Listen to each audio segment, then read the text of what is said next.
వందే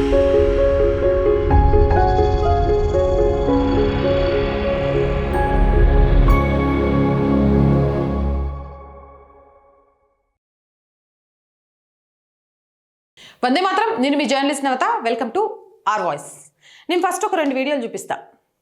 ఇంతకాలం నేనేమనుకునేదానంటే చాలా వరకు కేసుల విషయంలో లవ్ జిహాద్కి సంబంధించి ఒక్కతే ఉన్న అమ్మాయిని టార్గెట్ చేస్తారు, ఆర్థికంగా వెనకబడిన అమ్మాయిల్ని టార్గెట్ చేస్తారు, లేకపోతే కొంత ప్రీ ప్లాన్డ్ ప్రకారం టార్గెట్ చేస్తారు అనుకునేదాన్ని. కానీ బాగా చదువుకున్న, బాగా తెలివితేటలు ఉన్న అమ్మాయిలు కూడా ఎంత ఈజీగా మోసపోతారు అని నాకు ఈ వీడియోలు చూసిన తర్వాత అనిపించింది. దీని వివరాలు నేను చెప్పే ముందు నేను ఒక 2 వీడియోలు చూపిస్తా, చూడండి. ఈమె భారతదేశానికి సంబంధించిన మాజీ మిస్ ఇండియా.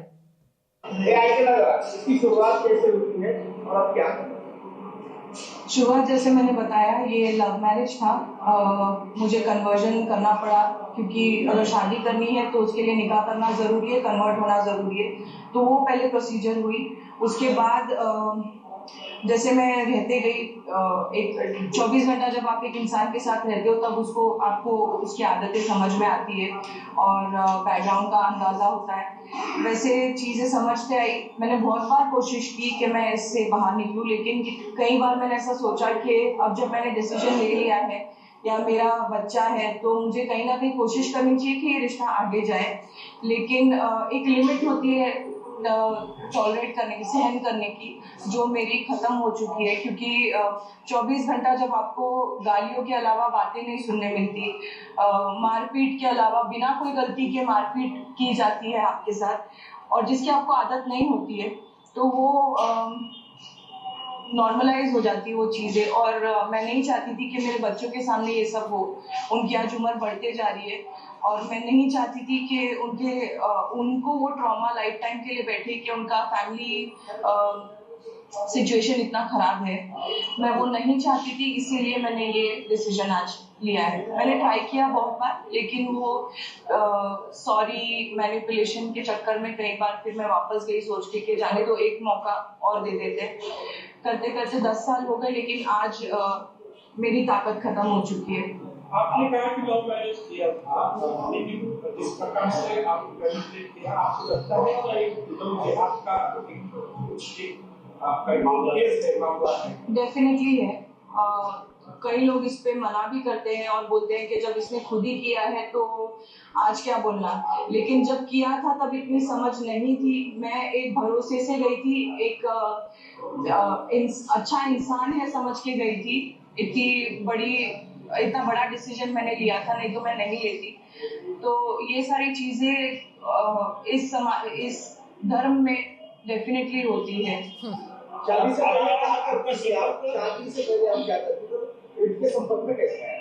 शादी से पहले जब मेरी शादी हुई तब मैं पेजेंट्री में थी और ट्रेनिंग ली थी। मैंने मास्टर्स किया हुआ है, डिप्लोमा एंड मास्टर्स किया हुआ है एविएशन में।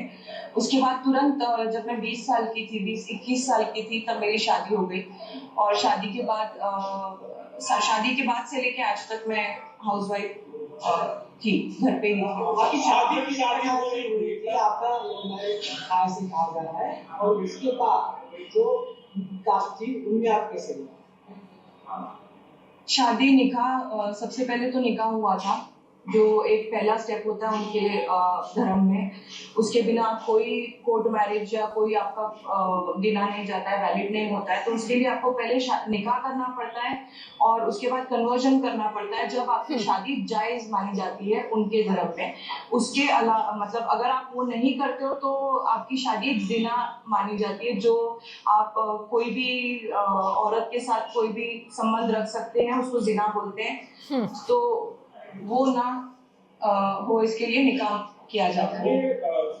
कन्वर्जन होने के बाद भी जब आप भी शादी करने के बाद कुछ हिंदू आस्थाएं आप अपने तरीके से कर रही होगी, इसको किस प्रकार से विरोध हुआ और किस प्रकार से आपको ऊपर दबाव था कि हिंदू जो सब आस्थाएं हैं वो ना की जाए? मैं करती थी।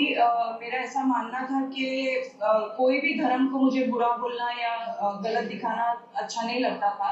लेकिन मैं जो बचपन से सीखते आई हूँ, मैंने बहुत टाइम तक कोशिश की कि मैं वो करते रहूँ। बाद में जब ओपनली उसका विरोध किया गया तब मुझे बंद करना पड़ा, और तब धीरे धीरे मुझे ऐसा दिखाया गया कि दूसरे कोई भी धर्म में ऐसी चीजें नहीं है या फैक्ट नहीं है जो इस्लाम में है।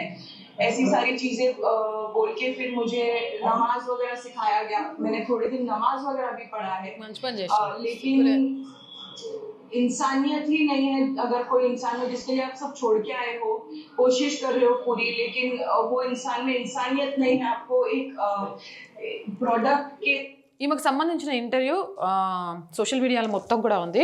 ఫుల్ ఇంటర్వ్యూని ప్రతి ఒక్కరు చూడండి, ఎందుకంటే చాలా అవసరం.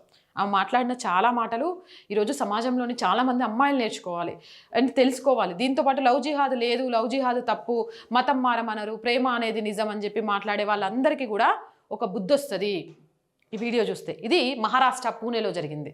మాజీ miss India earth పోటీదారి Sayali Surve తన ముస్లిం భర్త నుండి విడిపోయిన తర్వాత హిందూ మతంలోకి తిరిగి వచ్చారు.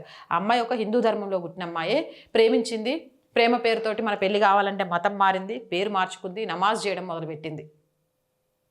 కుటుంబం నుంచి వ్యతిరేకత, వద్దు తల్లి ఇస్లాంకి సంబంధించి ఆ ముస్లిం అబ్బాయిని చేసుకోకు, నీకు బంగారు భవిష్యత్తు ఉందంటే నో నో అనే అమ్మ అయ్యా మాటలు కాదని 2019లో అతీఫ్ని వివాహం చేసుకొని ఇస్లాంలోకి మారింది.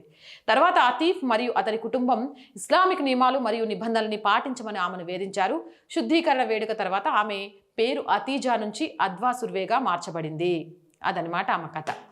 అంటే నాకు అర్థమైంది ఏంటంటే వాళ్ళు ఎంత ప్రీ ప్లాన్డ్గా ఉంటారు హిందూ అమ్మాయిని పడేయడానికి.